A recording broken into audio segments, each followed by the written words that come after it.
आज के मेहमान। अथ स्वागतम् शुभ स्वागतम् अथ स्वागतम् शुभ स्वागतम् आनन्द मङ्गल मङ्गलम् आनन्द मङ्गल मङ्गलम् हितप्रियं भारत भारतम् हितप्रियं भारत भारतम् स्वागतम् शुभ स्वागतम् अथ स्वागतम् शुभ स्वागतम् आज के मेहमान।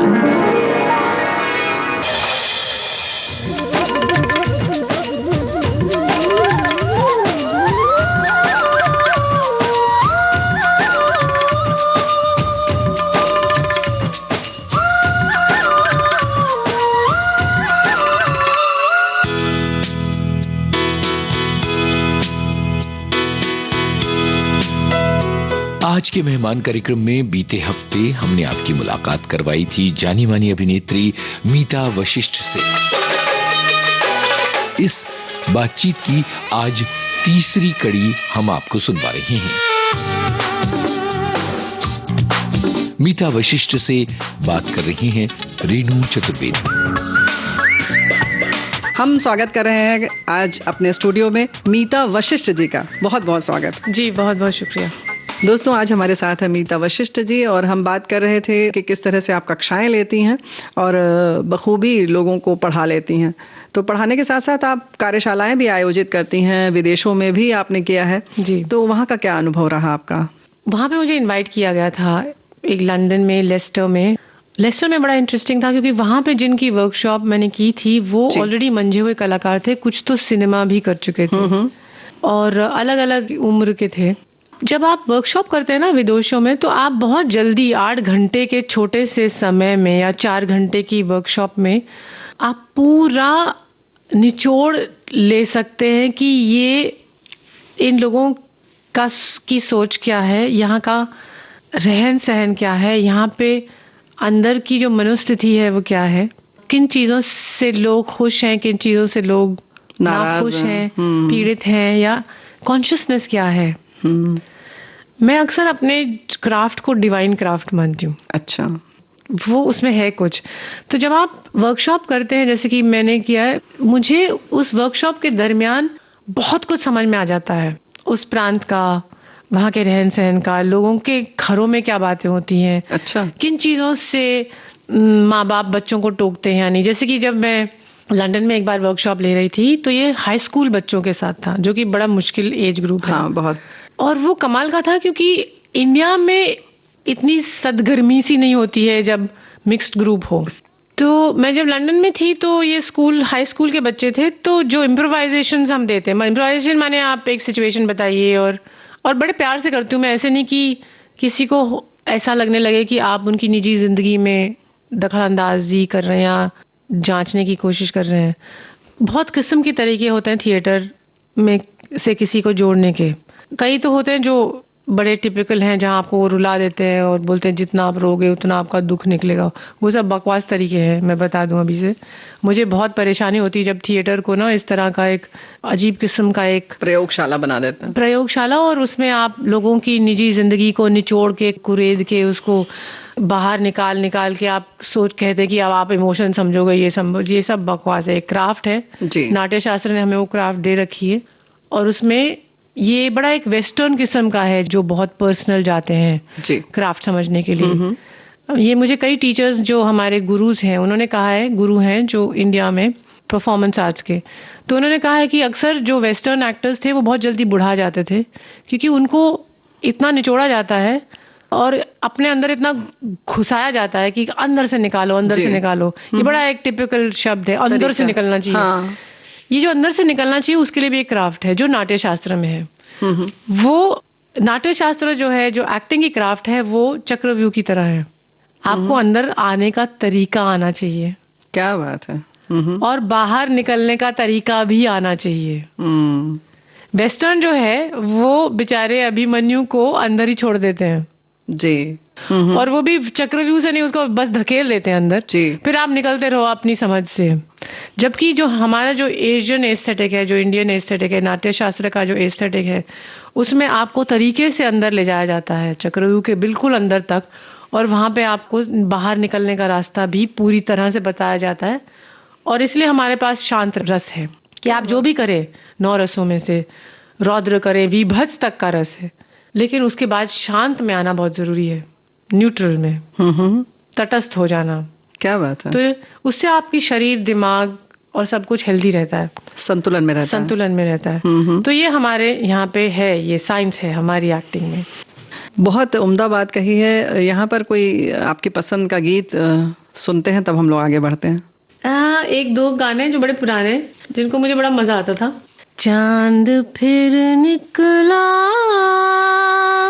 मगर तुम ना आए, चांद फिर निकला मगर तुम ना आए, जला फिर मेरा दिल, करूं क्या मैं हाय, चांद फिर निकला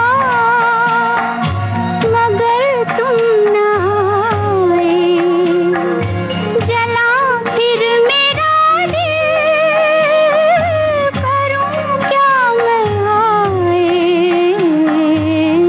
चांद फिर निकला।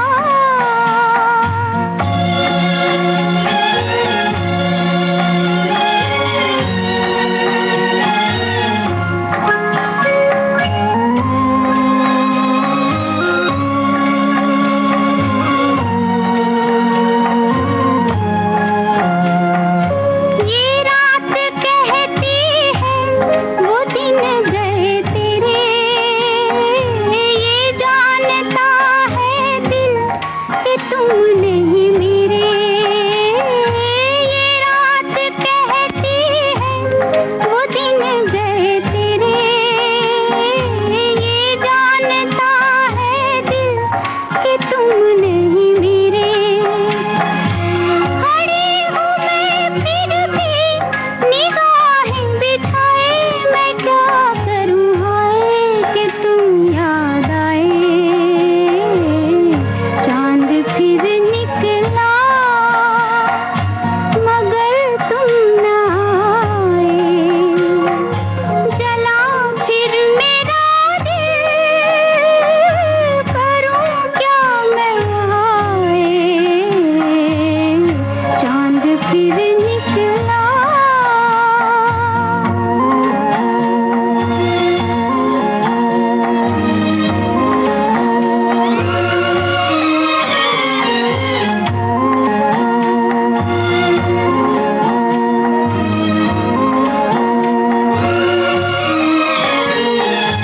सुलगते सीने से धुआं सा उठता है, लो अब चले आओ कि दम घुटता है, सुलगते सीने से धुआं सा उठता है, लो अब चले आओ कि दम घुटता है, जला गए तन को बहारों के साए, मैं क्या करूं हाय कि तुम याद आए,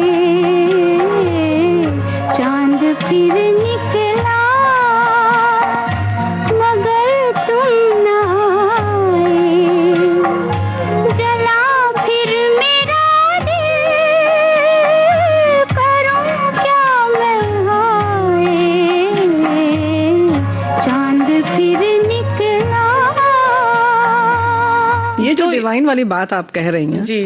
क्या मतलब बचपन से क्या पढ़ाई पढ़ी, माता पिता ने क्या दिया आपको कि ये जो पावर मिल गई आपको? पता नहीं, मेरे माता पिता ने मुझे बड़ी फुर्सत से बड़े होने के सारे मौके, अवसर और सारा सपोर्ट दिया हम सभी को। उनका कभी ये नहीं था कि तुम्हें क्लास में फर्स्ट आना है, लेकिन अपना पूरा अटेंशन दिया। मेरी माँ, उन्होंने अपना टीचर्स ट्रेनिंग कोर्स तभी किया जब मैं 16 साल की हो गई थी, जब वो उनको टीचर थी। हाँ, वो टीचर बनी बाद में जी। और उन्होंने अपना टीचर ट्रेनिंग फॉर्मली कोर्स किया।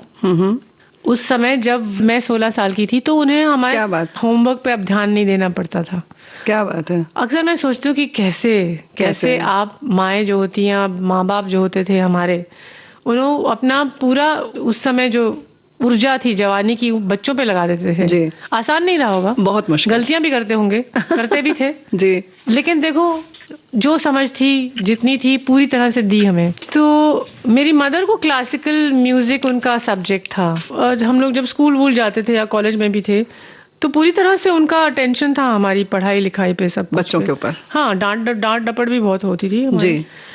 पता नहीं, पर वो शायद वो जमाना अलग था क्योंकि बचपन से मैंने देखा है कि हर घर में एक हारमोनियम और तानपुरा तो होता ही था। और जरूरी नहीं कि आपको म्यूजिशियन बनना है, लेकिन आपको सारे गामा आना जरूरी था। और शायद वो शांत रस में आने वाली जो जरूरत थी वो उससे पूरी हो जाती है क्या? संगीत से? संगीत तो बहुत आपको रखता है एक तरह से संभाल के। बिल्कुल सही है। तो मेरी मदर का भी सब्जेक्ट रहा था एमए में, उनका संगीत ही सब्जेक्ट था। और ये पता नहीं फिर फौजी की जिंदगी जिसमें मेरे पिताजी पहले शख्स थे जिन्होंने लद्दाख में, उनको समझ में आया कि उनके जो ट्रूप्स हैं वो अलग अलग रिलीजन्स के हैं, धर्मों के हैं, लेकिन कोई उस समय 1971-72 में लद्दाख में मंदिर तो बन जाते थे जी। तो उन्होंने पहली बार पूरी यूनिट को लगाया कि एक ही जगह में मंदिर, मस्जिद, गुरुद्वारा और चर्च बनाए। अच्छा। तो सारी यूनिट ने मिलके, और मस्जिद का होता कि हमें वेस्ट फेसिंग करना जी। है, मंदिरों का होता हमें ईस्ट करना है, गुरुद्वारे और चर्च में ऐसा कोई ज्यादा है नहीं, सब नियम के हिसाब से बनाया। तो सब पूरी यूनिट में हिंदू, मुसलमान, क्रिश्चियन, सिख जितने थे सब ने मिलके वो पहला लद्दाख में जो बना था आर्मी के लिए, वो मेरे पिताजी ने बनवाया था। पूरी यूनिट ने मिलके बनाया और वो एक ही जगह में, एक ही बिल्डिंग थी लेकिन उसकी 4 दिशाएं थी। क्या बात है। तो इस तरह की चीजें आजकल हम लोग चीजों में बहुत झगड़ा करते हैं, इसकी भूमि उसकी भूमि। उस समय एक ही भूमि पे 4 जगह बना दी ताकि चारों धर्म के जो सोल्जर्स थे अगर उनका मन हुआ तो अपनी अपनी धर्म स्थान पे आस्था के हिसाब से पूजा करें, आस्था के हिसाब से अपनी पूजा कर लें। जी। तो ये सब चीजें हैं, तो फिर आपको सारी चीजें का महत्व समझ में आता है और सारी चीजों, किसी भी चीज को पे बहुत ज्यादा फंसते नहीं है कि हम नहीं है, रिजिड नहीं हो जाते हैं कि यही करना है हमको। तो एक मल्टीप्लिसिटी हो जाती है, एक बहुत सारी चीजों का आनंद लेना आता है आपको। तो मेरे ख्याल से उससे खुलता है आपका सब कुछ, and at the end of the day if you talk about the idea of spiritualism, the whole idea is that there is a oneness. Yes. It's only, we are, Kashmir में भी कहते हैं ना कि एक्चुअली तो स्तोत्र जो है वो सूरज है या वो लाइट है, उस लाइट के अलग अलग रेज हैं जो हम लोग हैं। तो I think that's what spiritualism is. It's not particularly कि आप जाके रोज माथा टेको कहीं पे। बिल्कुल सही बात है। जो हाथ से चीजें होती हैं, जी जी, उसमें स्पिरिचुअलिज्म है, क्योंकि जहाँ पे आपका हाथ है, जहाँ आपका ध्यान है, जहाँ मन है, और आप सब भूल के उसे करते हैं, तो आप अपने से कितना जुड़ते हैं। जैसे मैंने अक्सर देखा है आज के दौर में भी ना, आपने देखा वो जो ज्वेलरी बनाते हैं, छोटी छोटी ज्वेलरी बनाते हैं, वो खोके लेके बैठे रहते हैं दुकानों के बाहर। बिल्कुल। एक बड़ी ज्वेलरी की शॉप होगी, उसके बाहर जो आदमी बैठता है वो कितना संतुष्ट लगता है हमेशा, क्योंकि वो दिन भर ध्यान में है, बहुत बारीक काम करते हैं, ध्यान में है। बारीक काम की वजह से उसका ध्यान उसके हाथों में है, कहीं उसका और पूरा मन वहां पे है। तो मन, शरीर, ध्यान, आत्मा सब एक जगह जुड़े हुए हैं। योग है ये। तो भगवान तो वहां आ गए ना, जो भी भगवान है या जो भी है। क्या बात है। चलिए, इतनी स्पिरिचुअलिटी की बात चल रही है तो आपका जो शो एक चल रहा है, उनके बारे में बात कर लें।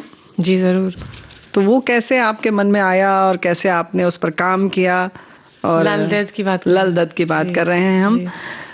किस सन में उसकी शुरुआत हुई, इस पर हम चर्चा करेंगे, लेकिन उससे पहले गीत सुनेंगे जो आप बचपन में गाती रही हो या जो मुझे मस्त कर देता है। मैं जी, मस्त कर देता है। दीवाना मुझसा नहीं इस अंबर के नीचे। गा के सुनाइए। दीवाना मुझसा नहीं इस अंबर के नीचे, आगे है कातिल मेरा और मैं पीछे पीछे। दीवाना मुझसे नहीं इस अंबर के नीचे, दीवाना मुझसे नहीं इस अंबर के नीचे, आगे है कातिल मेरा और मैं पीछे पीछे, दीवाना मुझसे नहीं इस अंबर के नीचे, आगे है कातिल मेरा और मैं पीछे पीछे।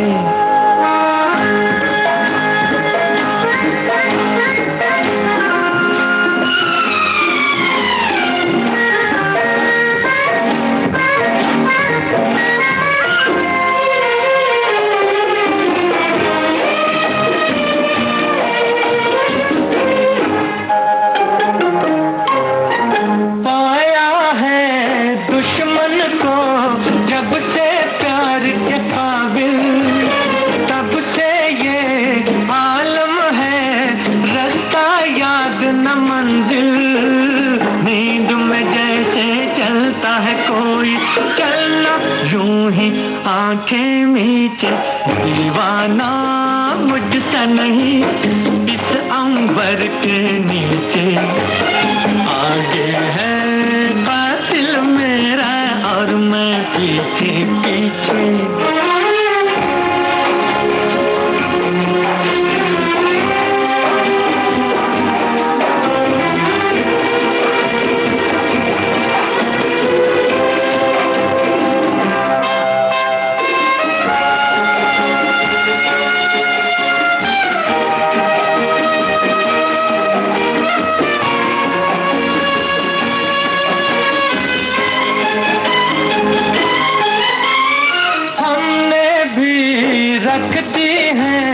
कल पे कल की बातें,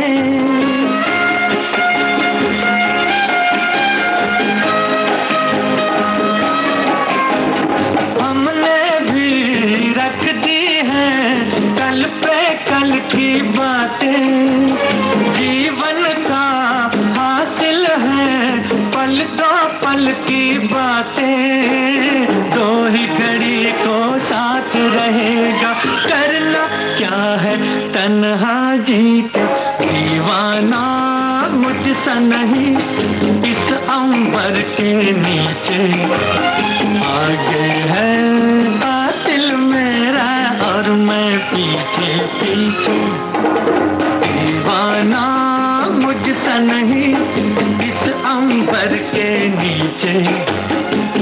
तो दोस्तों बात चल रही है मीता वशिष्ठ जी से और बड़ी मज़ेदार बात चल रही है, बहुत अलग दिशा में बात चल रही है यूं कह सकते हैं।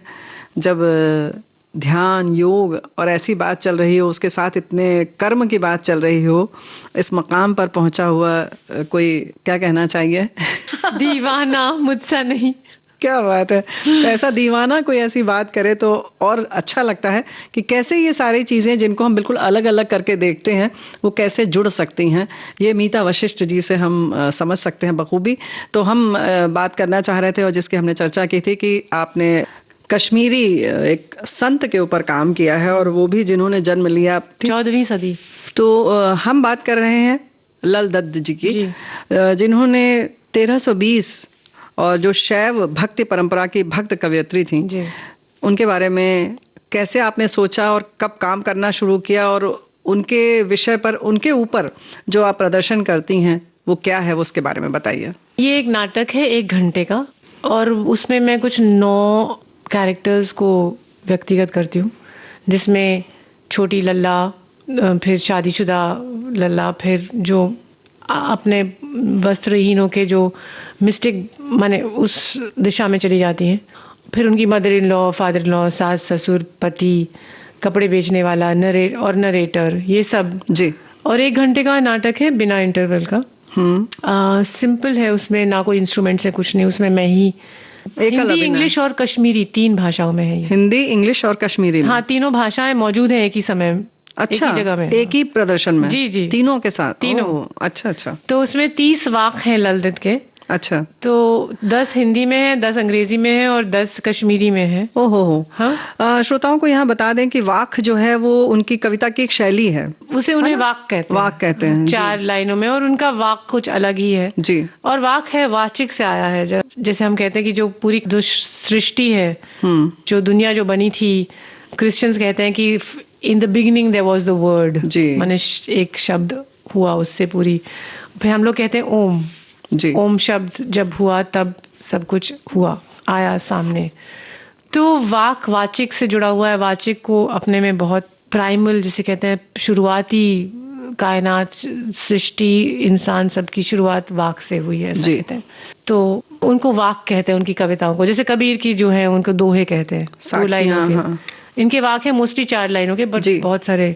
तो उसका एक अपना रिदम है, वो कश्मीरी, पुरानी प्राचीन कश्मीरी में है थोड़ा। जी। आजकल के अक्सर कश्मीरी लोग कहते हैं कि हमें थोड़े थोड़े शब्द समझ में आते हैं, थोड़े नहीं आते हैं। तो कश्मीरी में भी है। कश्मीरी भाषा इसलिए मैंने जरूरी समझी उसे रखना, क्योंकि हर भाषा का अपना एक डीएनए होता है। जी। और हमारी इतनी भाषाएं हैं हमारे देश में, जब तक आप उस भाषा को सुने नहीं और उसको अपनी जुबान पे चखे नहीं, भले ही थोड़ा सा, ज्यादा नहीं, जरूरी नहीं कि आप उसके स्कॉलर बन जाएं, जी, लेकिन थोड़ा तो चख लो, तब आपको उसकी रिदम समझ में आती है, तब आपको उससे जुड़ी चीजें समझ में आती हैं। आत्मा तक पहुंचना जरूरी है। भाषा में आत्मा होती है। जी। तो उसको, अगर आप उसको छूना चाहें तो भाषा छूनी जरूरी है। हाँ जी। तो ये 1 घंटे का है। इसको अब अगले साल 21 साल हो जाएंगे परफॉर्म। तो आप अकेले करती हैं? जी। तो और मेरे लाइट्स जो है वो बहुत जबरदस्त है। अशोक सागर भगत जो है उन्होंने डिजाइन की थी। कमाल का लाइट्स डिजाइन है। तो लाइट्स का एक खेल है और मेरा, क्योंकि हम टाइम और स्पेस के साथ खेलते हैं जी, क्योंकि उसमें एक एस्थेटिक है, एक कंस्ट्रक्ट है, एक क्राफ्टिंग है। हालांकि पिछले पूरे साल से जो मेरा बैंगलोर लिट फेस्ट से शुरू हुआ कि उन्होंने कहा कि आप लल वाक जरा हमें बता दीजिए, लिट फेस्ट में आधे घंटे का समय दिया है। उसके बाद बहुत सारे फेस्टिवल्स ने बुलाना शुरू किया, क्योंकि वो नाटक को ना बुला पाए, क्योंकि वो लिट फेस्ट है या पोइट्री है या 45 मिनट का समय है, 50 मिनट का समय है।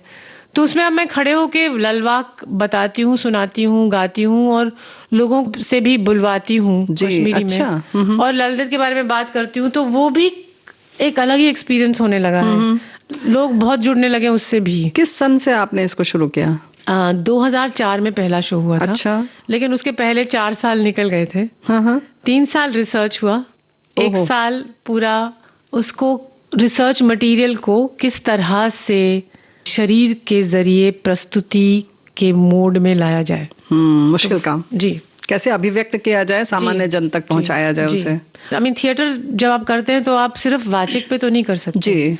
और कविता को एक अपने शरीर से एक आकार देना, उसे एक विजुअलाइजेशन का पॉसिबिलिटी देना, ताकि लोग कुछ और देख सके। हाँ, मुश्किल काम है। हाँ, और आम जन तक पहुंच सके, ये बहुत जरूरी है। ये तो पहुंच जाती हैं, ये अल्लाह जिसको जहां जाना होता है वो चली जाती हैं। बहुत उम्दा बात कही है। यहाँ पर कोई आपकी पसंद का गीत सुनते हैं, तब हम लोग आगे बढ़ते हैं। जाइए आप कहाँ जाएंगे, ये नजर लौट के फिर आएगी, ये नजर लौट के फिर आएगी। दूर तक आपके पीछे पीछे, दूर तक आपके पीछे पीछे, मेरी आवाज चली जाएगी, जाएगी।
लौट के फिर आएगी।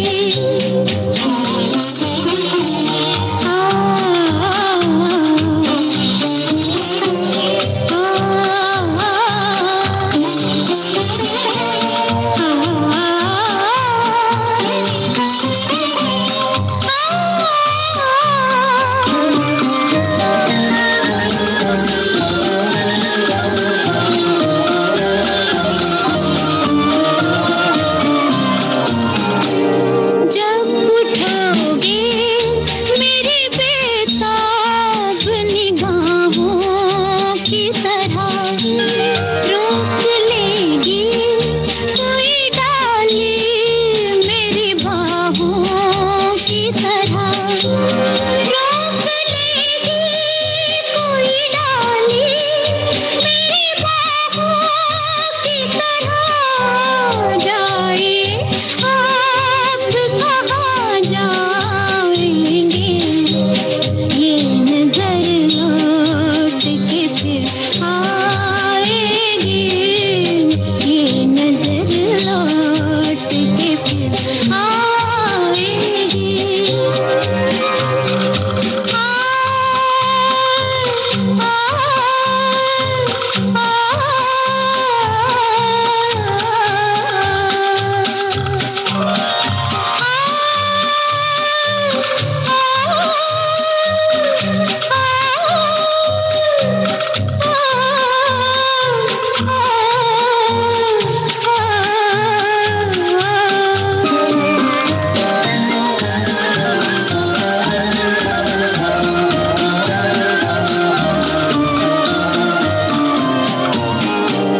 देखिए चैन मिलेगा न कहीं दिल के सिवा, आपका कोई नहीं दिल के सिवा, आपका कोई नहीं दिल के सिवा। जाए आप कहाँ जाएंगे, ये नजर लौट के फिर आएगी, ये नजर लौट के फिर आएगी।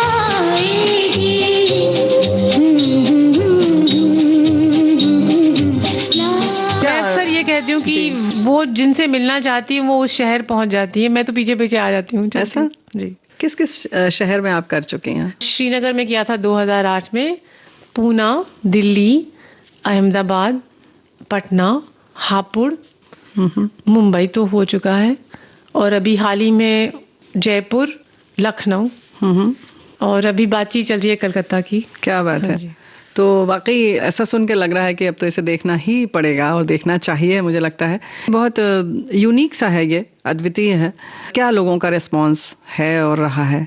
पिछले कुछ सालों से इवन प्ले के बाद लोग जाते नहीं हैं, उठ के नहीं आते? नहीं जाते। मैं स्टेज पे रहती हूँ मौजूद अब जी। मैं जाती नहीं हूँ। मैं नाटक खत्म हो जाए फिर मैं स्टेज पे रुक जाती हूँ और मैं कहती हूँ किसी को सवाल पूछना है या कुछ भी नहीं, या कुछ बात करनी है तो कर लीजिए। जी। तो अक्सर वो जो बातचीत होती है वो कई बार 1-1.25 घंटे तक चलती है। ओहो। तो ऐसा हुआ है। और अभी जो प्रस्तुतियां हुई हैं जिसमें मैं सिर्फ बता रही थी, गा रही थी लोगों को उनके बारे में, अक्सर लोग अब रोने लगते हैं। ओहो। जैसे आंसू भराते हैं आंखों में और कहते हैं हमारे अंदर कुछ हो गया है, कुछ अंदर ऐसे टूट सा गया हो, खुल गया हो। अभी जब मैं उदयपुर से आ रही हूँ तो वहां पे एक इटालियन लेडी भी थी जो बुजुर्ग थी, तो उनकी भी आंखों में आंसू थे। कहती मुझे पूरा नहीं समझ में आया लेकिन जो भी समझ में आया कुछ अंदर से हुआ। और 2-3 दिन बाद आप मुझे मैसेजेस आते रहते हैं लोगों के कि हम आपसे मिल नहीं पाए शो के तुरंत बाद, क्योंकि हमारा मन था, मेरा मन हुआ कि मैं कहीं एक चुपचाप अकेले बैठ जाऊं, अपने साथ रहना चाहती थी। ध्यान लगाने जैसी बात, जैसे अपने से कुछ हुआ। हाँ। और हापुड़ में भी ये हुआ था। हापुड़ में यूपी में है वो और दिल्ली से 1 घंटे का रास्ता है जी। और वहां पे लोग कहाँ से आए थे और मोस्टली बिजनेस लोग थे, जो व्यापारी लोग होते हैं। तो वो लोग असमंजस में आ गए। उन्होंने कहा हमारे अंदर कुछ हुआ है लेकिन हम घर बार बिजनेस व्यापार वाले लोग हैं, तो हम कैसे जिए ललित के वाक। तो हमने कहा आप कुछ नहीं, आपको उनके वाक संभाल लेने हैं, आपको अपने जीवन छोड़ने के लिए कोई नहीं कह रहा है। आपको जीवन छोड़ के, मैंने कहा मैं भी तो ललित थोड़ा हूँ, मैं तो हूँ ना दुनिया में, नहीं तो मुझे जंगल में बैठना चाहिए था अभी। तो मैंने कहा बस जो आपको प्रेरणा मिल रही है, जिस तरह से वो आपसे बातचीत कर रही हैं, आप उस पे उनसे बातचीत करते रहिए, आपको अपना समझ में आ जाएगा। So she is a great, and उनकी एनर्जी बहुत कमाल की है और मुझे लगता है कि वो कुछ अलग है। कुछ सुनाना चाहेंगी जो आप करती हैं? ललवाक मेरी शुरुआती वाक जो है जी, कश्मीरी में सुनाती हूँ। वो ऐसा है, कुस मारित कस मारन मारी कुस तमारन कस युस हरे हरि त्रैवत गरी गरी करे अदसुमृत तमारन तस। इसका मतलब ये है, और अगर आप बोलें, खुद बोलेंगी, एक बार बोलिए मेरे साथ, कुस मारित कस मारन कुस मारित कस मारन मारी कुस तमारन कस मरे कुस तमारिन कस युस हरे हरि त्रैवत युस हरि हरि त्रैवत त्रैवत त्रैवत गरी गरी करे गरी गरी करे अदसुमृत अत्सुम्बित तमारन तस। तमारंतस। कैसा लगा? है था ना, एक रिदम समझ में आ रही है आपको अंदर? बिल्कुल बिल्कुल। तो इसका मतलब है ये कौन मरता है कौन मारता है, कुस मारी तकस मारन, कौन मरता है कौन मारता है, मरी कुस तमारन कस, किसने मारा तुम्हें, कैसे मरे तुम। युस हरि हरि त्रैव, तुमने हरि जो अंदर आपके जो डिवाइन है उसको तो आपने कहा तुम दूर जाओ, तुम्हारी जरूरत नहीं मुझे, जो हम करते हैं। गरी गरी करे, दुनिया से कहा पास आओ और पास आओ। गरी गरी करे, हाँ, गरी गरी एक कश्मीरी का एक शब्द है ओनोमोटोपिक, जिसका मतलब ही है कि मुझे दुनिया चाहिए चाहिए चाहिए, ऐसा है ना इसका, लालच वाला। हाँ, लालच वाला, लालची, आपको दुनिया चाहिए, लालच से भरे आप उस दुनिया की जो चीज है उसके लिए। तो यूज हरि हरि त्रैवत, हरि को कहा जाओ, गरी गरी करे उसको कहा पास आओ दुनिया को। अदसुमृत तमारंतस, खुद को मारा खुद मरे तुम, स्वयं को मारा ना जी, स्वयं को मारा खुद को दूर किया तो खुद मारे। तो ये है, क्या बात है, ये उनका एक वाक है। बहुत सुंदर। और फिर और भी बहुत सारे हैं, कुछ एक तो है जो मैं गाती भी हूँ। तो सुनाइए ना। एक हल्का सा, एक बहुत सॉफ्ट सा सुनाती हूँ जी। ये अंजना जी ने कंपोज किया, अंजना पुरी जो दिल्ली में है, उनको क्रेडिट देना जरूरी है। अंजना पुरी है, अच्छा, बंसी कौल जी की पत्नी, अच्छा, तो उन्होंने कंपोज किया था क्योंकि उन्होंने म्यूजिक दिया है प्ले का। हाँ। तो 2 लाइनें सुनाती हूँ। खोजन निकली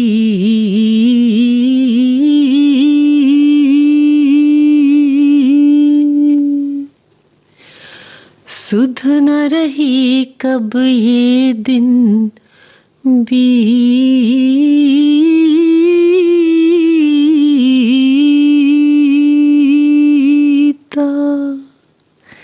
कब ये रात ढली,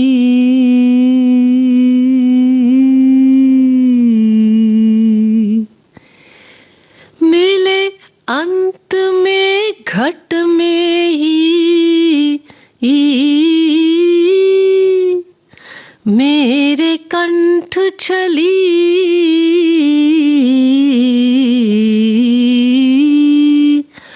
मेरे उनके नेह मिलन की थी वो घड़ी भली। जो आस आपने बात तक लिया है जी, बहुत पावरफुल है, पर अंदर है। और अक्सर कहते हैं ना कि जो नाखून के बराबर, इतना जो नाखून निकलता है ना आपकी चमड़ी के बाहर, हाथ का जो नाखून, उंगली का नाखून, उतना ही फासला है बाहर से भीतर जाने का, लेकिन हम लोग उतना फासला पूरी उम्र में तय नहीं कर पाते, करना ही नहीं चाहते, और प्रयास नहीं चाहते, और मुश्किल है और नहीं कर पाते हैं। हम लोग कहाँ कहाँ घूम लेते हैं जी, इधर चले जाएंगे, और अब मेरा 60वां जन्मदिन है, मैं तो नॉर्दर्न लाइट्स देखने जा रही हूँ, मेरा हनीमून है, मैं सिंगापुर, बाली, पता नहीं कहाँ कहाँ जा रहे हैं हम लोग सब। तो हम लोग पूरी दुनिया घूम लेते हैं, लेकिन इसको हम लोग तय नहीं कर पाते हैं, यू नो। तो वो कहती कि बाहर से भीतर जा, यात्रा तो वही है। हाँ, तो जब आप बाहर से भीतर जाते हैं, और एक्टिंग में अक्सर ये होता है, एक्टिंग की ट्रेनिंग में होता है, जैसे मैंने कहा ना स्वयं को पहचानना जी, तो बाहर से जब भीतर चले गए और वहां पे देख लिया, आमना सामना हो गया अपने आप से, तो फिर कोई भी आया सामने, फिर बस वही है। क्या बात है।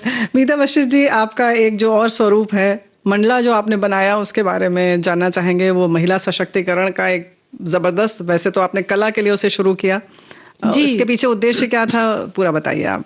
मुझे कई साल पहले ये मन के मंजीरे, वो भी सुना दीजिएगा गाना। जरूर। मन के मंजीरे आज खनकने लगे, मन के मंजीरे आज खनकने लगे,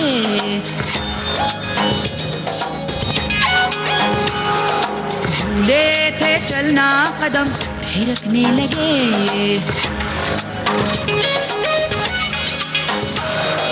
अंग अंग बाजे मृदंग सा सुर मेरे जागे, सांस सांस में बास बास में धुन कोई साजे, गाए रे दिल ये गाने लगा है, मुझको आने लगा है खुद पे ही एतबार, खुद पे ही एतबार।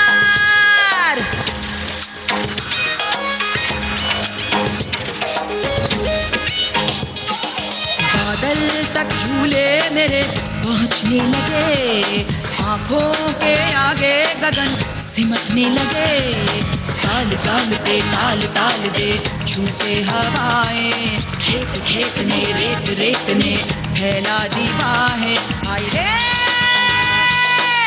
सिंदूरी सुबह आई, धुलती जाए सियाही रातों की, रातों की, रातों की, रातों की।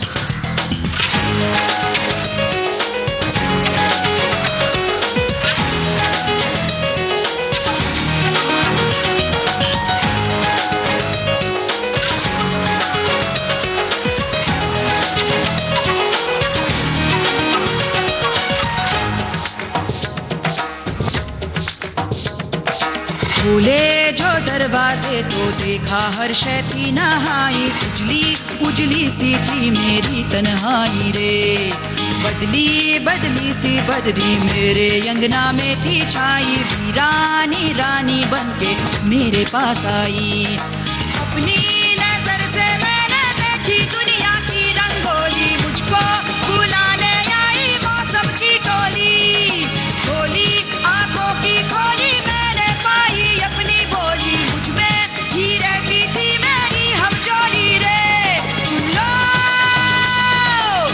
अब ना अकेली हूँ मैं, अपनी सहेली हूँ मैं, साथी हूँ अपनी मैं, साथी हूँ अपनी मैं। के मंजीरे आज खनकने लगे, भूले थे चलना कदम थिरकने लगे, अंग अंग बाजे मृदंग सा सुर मेरे जागे, सांस सांस में बास बास में धुन कोई साजे, गाए रे दिल ये गाने लगा है, मुझको आने लगा है खुद पे ही एतबार, बादल तक झूले मेरे पहुंचने लगे, आंखों के आगे गगन सिमटने लगे, ताल ताल पे ताल ताल दे छूटे हवाएं, खेत खेत में रेत रेत ने फैला दी बाहें, आई रे सिंदूरी सुबह आई, धुलती जाए सियाही रातों की, रातों की, रातों की, रातों की। तो ये जो वीडियो हुआ था जिसमें मैंने एक्ट किया था, शुभा मुदगल जी ने गाया था ये जी। वो बहुत बड़ा हिट था। तो अक्सर बहुत सारे एनजीओज और बहुत सारे लोग, दुनिया भर में मशहूर तो ऑलमोस्ट ओवरनाइट हो चुका था जी। पर बहुत सारे लोग उसको एम्पावरमेंट, स्त्रीयता का एक प्रतीक बता के हाँ। उसको उन्होंने काफी उसको चलाया है। तो ये एक संस्था है अक्षरा, बम्बई बेस्ड है जी। नंदिता शाह, नंदिता गांधी की, जो बहुत सालों से महिलाओं, लड़कियों, बच्चियों के लिए, उनकी एजुकेशन के लिए बहुत ग्रास रूट लेवल पे काम करती आई हैं। तो उन्होंने मुझे चीफ गेस्ट बुलाया था कि आप हमारे इस एक फंक्शन में आइए, और कुछ ये रिमांड होम ऐसी कोई जगह होती हैं जहाँ पे ये बच्चों को रखा जाता है, तो वहाँ पे घर से भागी हुई हैं, बहुत सारी अबला नारियां वारियां वगैरह, सुधार गृह जिसे कहते हैं। सुधार गृह है, एग्जैक्टली। तो वहां पे आप आइए, एक स्पीच दीजिए। और तो मुझे इन चीज़ों से बड़ी तकलीफ, मैं घबराती हूँ कि आप किसी को कहें कि नहीं आपका जीवन अच्छा हो जाएगा, ये हो जाएगा, ऐसी स्पीचेस मैं नहीं कर सकती हूँ। मैंने कहा मैं बाहर हूँ, मैं नहीं हूँ, शायद मैं बाहर थी भी, शायद बम्बई में नहीं होंगी उन दिनों। तो उन्होंने कहा हम आपका वो वीडियो दिखा रहे हैं। तो मैंने कहा आप ऐसा कीजिए, वीडियो तो आप दिखा दीजिए, मेरी तरफ से सबको शुभकामनाएं भी दे दीजिएगा, और ये कहिएगा कि मैं उनके साथ एक वर्कशॉप करूंगी। अच्छा। मैंने कहा भाषण देने से अच्छा होगा कि मैं उनके साथ वर्कशॉप करूं, थिएटर वर्कशॉप। कुछ समय गुजारूंगी तो उनके लिए अच्छा होगा, क्योंकि वर्कशॉप में जैसे मैंने आपको समझाया कि उनको एक अलग किस्म का एक्सपीरियंस मिलता है। तो उन्होंने अचानक एक दिन उन्होंने कहा अच्छा ठीक है ऐसा करेंगे। तो 2 महीने बाद उनका फोन आ गया कि तुम कह रही थी वर्कशॉप करोगी। मैंने कहा हाँ। तो कहती है ठीक है वर्कशॉप तुम्हारी रख रहे हैं हम 1 दिन की, ऐसी ऐसी संस्था है, देवनार में है, वो रिमांड होम है और ट्रैफिक माइनर्स के लिए है। अच्छा। तो मैं कहा हाँ अच्छा कर लेंगे। तो सुबह हुई जिस दिन मुझे जाना था, 9 बजे मैं गेट पे पहुंची और मैंने कहा अचानक मैंने ध्यान में आया, मैंने कहा ये ट्रैफिक माइनर क्या होता है? तब तक शब्द सुना नहीं था खास। हाँ पता है ह्यूमन ट्रैफिकिंग होता है ये वो, पर ट्रैफिक माइनर एग्जैक्टली क्या हुआ? तो मैंने जल्दी फोन किया उनको, ये ट्रैफिक माइनर क्या होता है जी।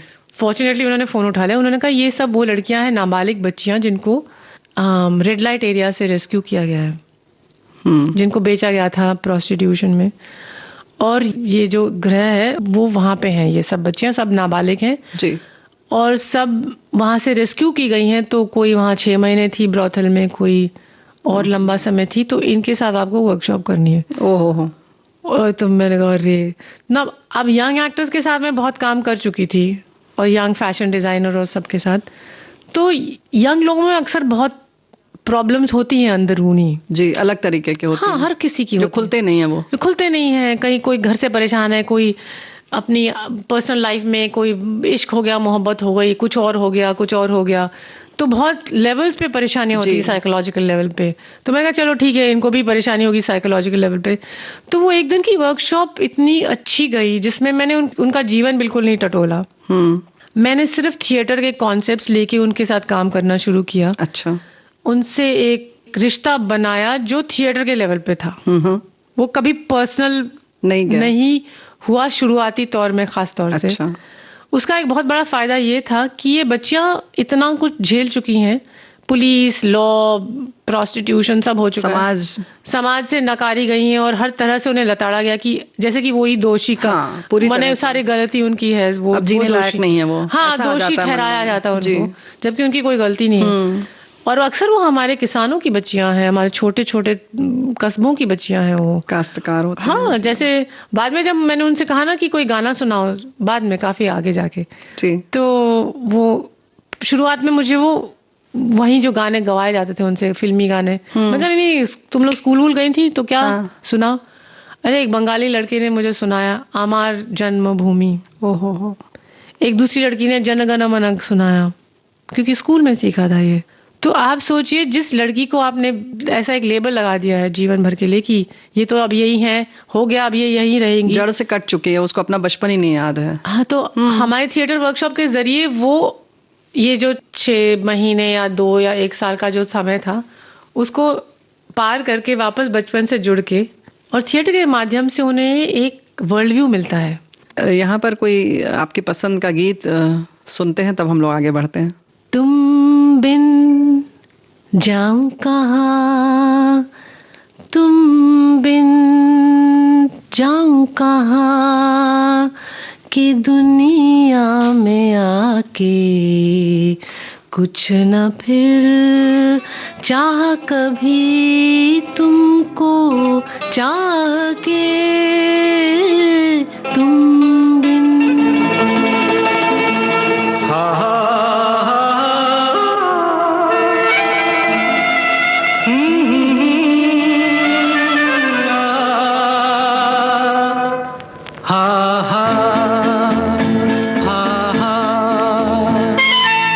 तुम बिन जाऊं कहाँ, तुम बिन जाऊं कहाँ, के दुनिया में आके कुछ न फिर चाह कभी तुमको चाह के, तुम बिन जाऊं कहाँ के दुनिया में आके, कुछ न फिर चाह कभी तुमको चाह के, तुम बिन हा हा हा हा हा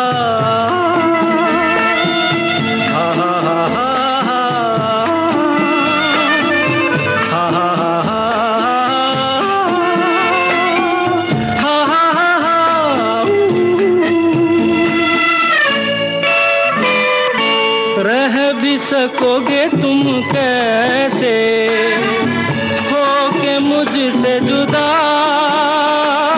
हट जाएंगी दीवारें सुन के मेरी सदा,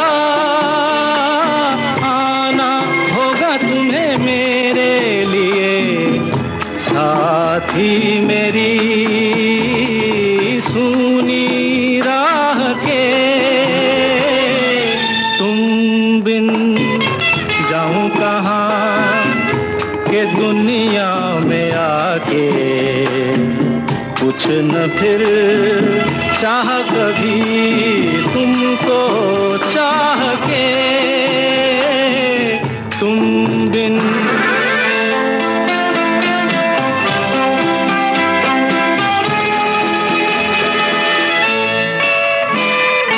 कितनी अकेली सी पहले थी यही दुनिया,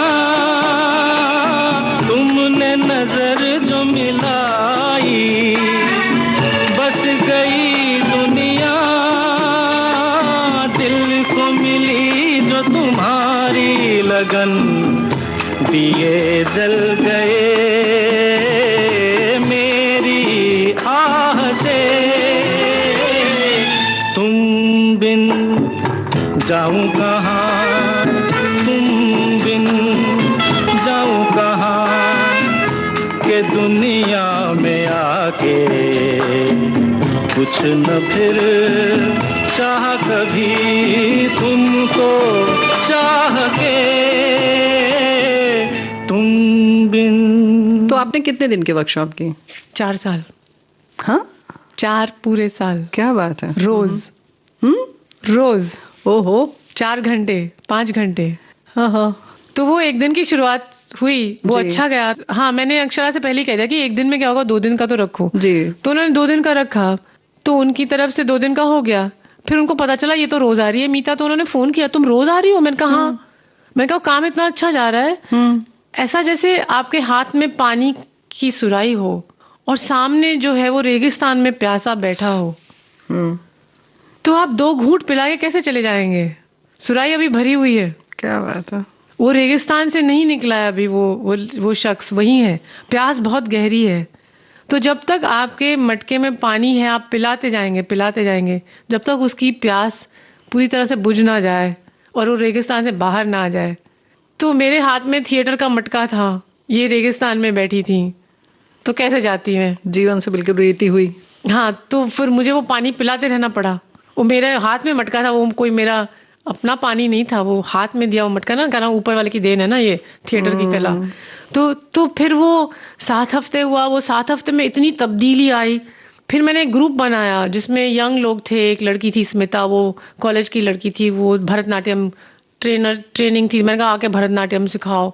एक राजकुमार थे, रायकवाड़ जी हैं, वो लाठी के गुरु हैं। अच्छा। उनके पास पैसे नहीं थे, हमारे फोक आर्टिस्ट क्योंकि ये सब कलाएं खत्म होती है अक्सर, उनको सपोर्ट नहीं मिलता है। बिल्कुल।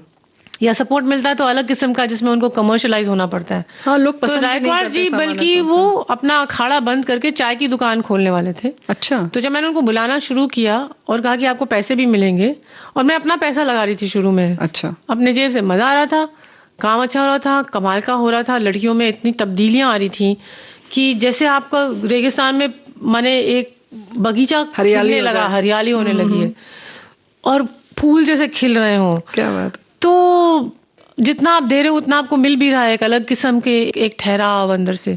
तो उनका अखाड़ा फिर से शुरू हो गया। तो मैंने जो लोग आए तो ऐसी एक टीम बनाई, तो वर्कशॉप होने लगा फिर रोज 4 घंटे। शुरू में रिमांड होम वाले भी बड़े घबराए हुए थे कि आप लड़कियों को लॉन में ला रही हो, भाग जाएंगी। कुछ ऐसा हुआ, मैं संक्षिप्त में बता दूं कि 1-1.5 साल बाद हमने वुमेन एंड चाइल्ड डिपार्टमेंट से परमिशन ले ली कि 3 महीने बहुत कम है जी, तो जब तक ये रहना चाहती, जब तक वर्कशॉप चलती है आप अलाउ करेंगे। फिर कुछ लोग और आ गए, सरकारी एक्शन एड ये वो सब, कि हम आपको फंड देना चाहते हैं। तो मैंने कहा ठीक है, एक स्कॉलरशिप लगाइए ताकि हम सरकारी खर्चे पे ये लड़कियां नहीं रह रही हैं, इनको पैसे भी मिल रहे हैं सीखने के लिए, प्लस वो और अपने बच्चों को आगे सिखाएंगे जो भी है। तो एक ऐसा कर दिया, एक सिस्टम बनाया।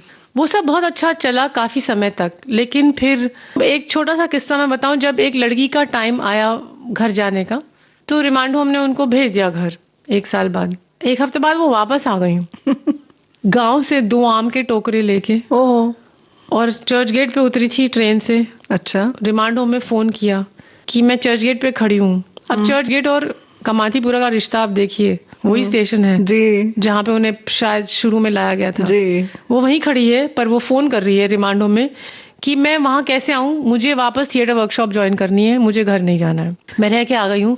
और जब वो आई और वो 2 टोकरियां आम की लाई थी अपने घर से, जो भी गांव था उसका, तो वो जो अक्काएं होती है ना, जो उनको देखती हैं, जो बहुत कठोर हो जाती हैं, वो रोने लगी।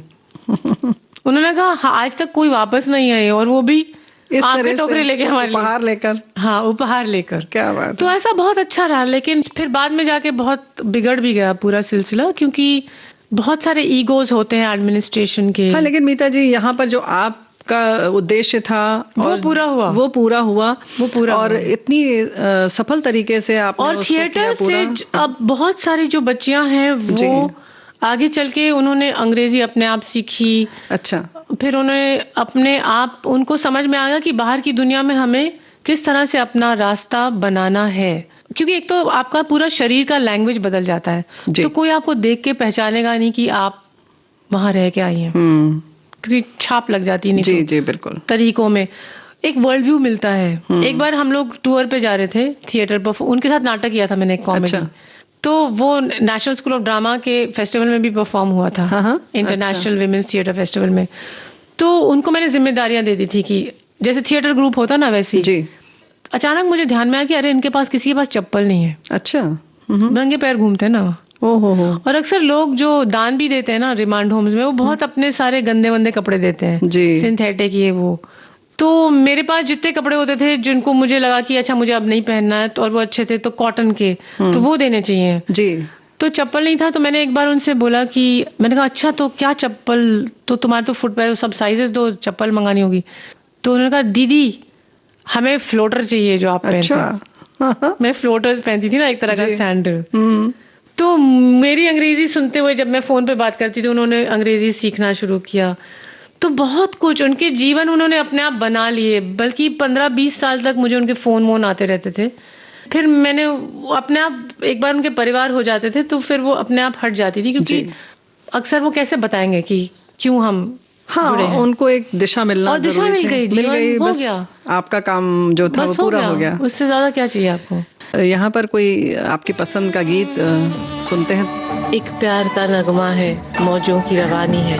एक प्यार का नगमा है, मौजों की रवानी है। एक प्यार का नगमा है, मौजों की रवानी है। जिंदगी और कुछ भी नहीं, तेरी मेरी कहानी है। एक प्यार का नगमा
मीता जी, बहुत सारी बातें हैं। आप जूरी मेंबर भी हैं बहुत सारे फिल्म उसमें जी ना, रह चुकी हूँ। हाँ रह चुकी हैं आप। जी। तो इन ढेर सारी सफलताओं के साथ अब आज तो यहाँ विराम दें बात को, जी और फिर मुलाकात होगी जी ढेर सारी उपलब्धियों के साथ एक बार फिर। जी।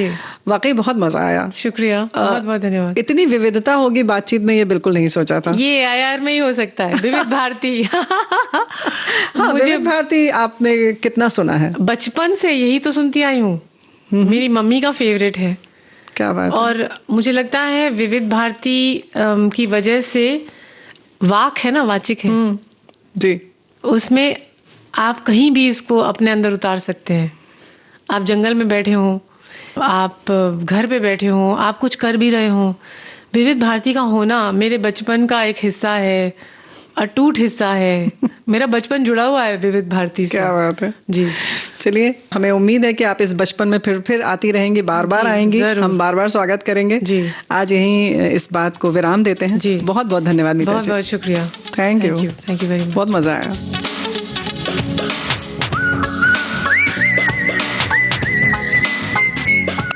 जानी मानी अभिनेत्री मीता वशिष्ठ से रेणु चतुर्वेदी की बातचीत की ये थी तीसरी और अंतिम कड़ी।